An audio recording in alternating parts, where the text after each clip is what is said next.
I assert that if you're not in the present moment, you're running a program, right? And paying attention is being present. And it's a skill just like anything else. The more you practice it, the better you get at it. And you know when someone's present with you in your life because they're paying attention to you. And you know when they're not present with you because they're not paying attention to you. So, where you place your attention is where you place your energy. So if you have all of your attention in the present moment, you're conserving a lot of energy to create with. If I'm talking to you and you're thinking about where you're going to go for lunch and who you're going to go with and how you're going to get there, and I'm talking to you, you left the present moment and your attention went to some future. And your energy will go down and you won't be able to comprehend what I said. If you start thinking about what you should have said at the staff meeting 3 days ago, and I'm talking to you and your mind is back in the past, you're siphoning energy out of the present moment into the past. So people are constantly siphoning their energy into a familiar past or a predictable future because that's where their attention is. And the stronger the emotions that we feel to certain problems and conditions in our life, the more we pay attention to them. So we give our power away to our ex, we give our power away to that big problem, and that's creative energy that we should be able to use to create a new future. So then when a person's sitting in a meditation and they're doing absolutely nothing, and it's 8 o'clock in the morning, and their body for the last 10 years has been going in traffic and getting angry and frustrated in traffic, and now they're sitting in a meditation at 8 o'clock in the morning, the body's going to say, hey, you're off schedule. I'm used to suffering and getting angry here. Yeah. So the body's going to start looking for that emotion, and it's going to start influencing the mind, and you're going to start getting images and memories just so you could feel that emotion. Like now the person's back in the past. But if they become aware that they're siphoning energy out of the present moment into the past, and they settle the body back down into the present moment, that's a victory. And those victories add up. And you're telling the body in that moment that it's no longer the mind, that you're the mind, and that's a victory. And then people get frustrated and they say, I can't meditate. Oh, really? Well, actually, you're doing it right. That's actually what meditation, you're doing exactly what you're supposed to be doing. And then all of a sudden the body says, well, it's 8:15 now. This is when you normally, go get something to eat and you have your coffee and your body's starting to want to get up and do something. You become aware that your body wants to get up and move and you're in the meditation. And you tell your body, You bring it back to the present moment and you settle it back down. You are training the animal. That's a victory. Now you're executing a will that's greater than the program, because most people lose their free will to a program. Now you're telling the body, I'll tell you when we get up, not when you want to get up. You're not the mind, I'm the mind. And that's a victory. Now, we've done the research on this. If you keep doing this and you stay with it, sooner or later, the body's going to surrender to a new mind. And when that happens, Sean, there's a liberation of energy. The body is freed from those habituations and those emotions. The body's going from particle to wave, from matter to energy. And all of a sudden, you're dialing down the anger. You're dialing down the vigilance. And the body now is being conditioned to a new mind. That is the present moment. And when you're in that present moment, something really amazing happens. You forget about you. All of a sudden, you're not your face, you're not your culture, you're not your marital status, you're not your diet, you're not your past.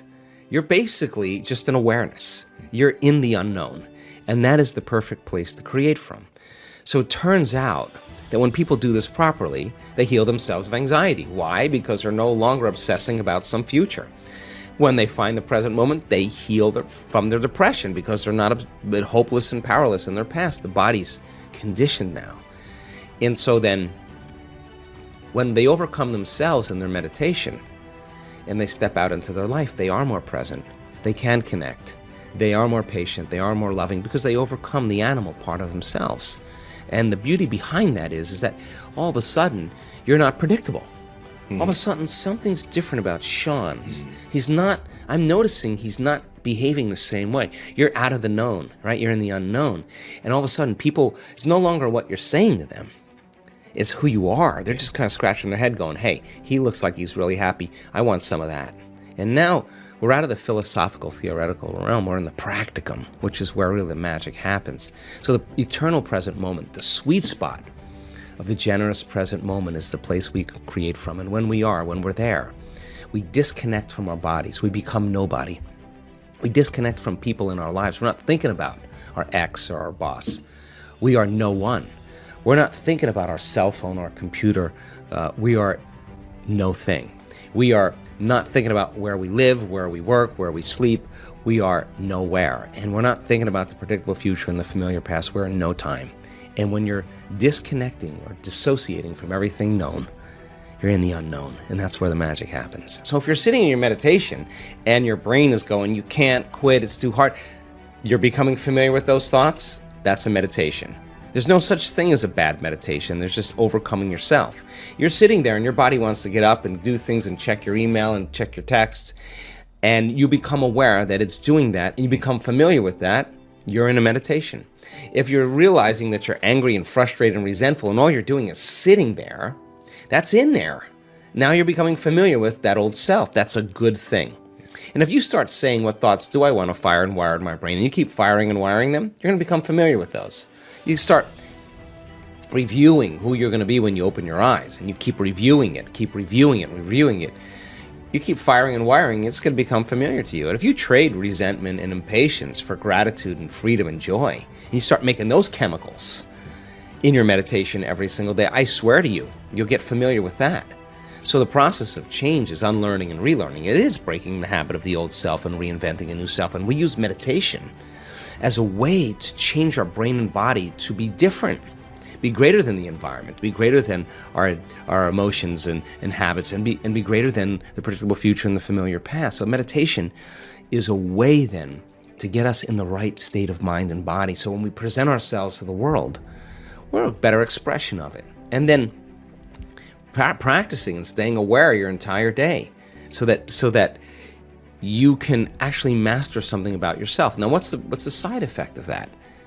You're more in love with you because you overcame you. And as you overcome, and you keep overcoming, you're going to become somebody else. And so the beauty behind that is then your life begins to change in really mysterious and unusual ways. And people say, oh my God, I was so happy I forgot about my back pain or my neck pain, or I forgot about my food allergies, or whatever people are dealing with. Something biologically shifts in them, and they're freer. They're more whole. They're less separate. They feel more pleased and satisfied with themselves, and they really don't care what people think of them. And they really stop judging other people because they're not judging themselves any longer. So you could only talk around these concepts. You really have to really apply them to really begin to see the fruits of your efforts. But common people around the world are doing the uncommon because of it.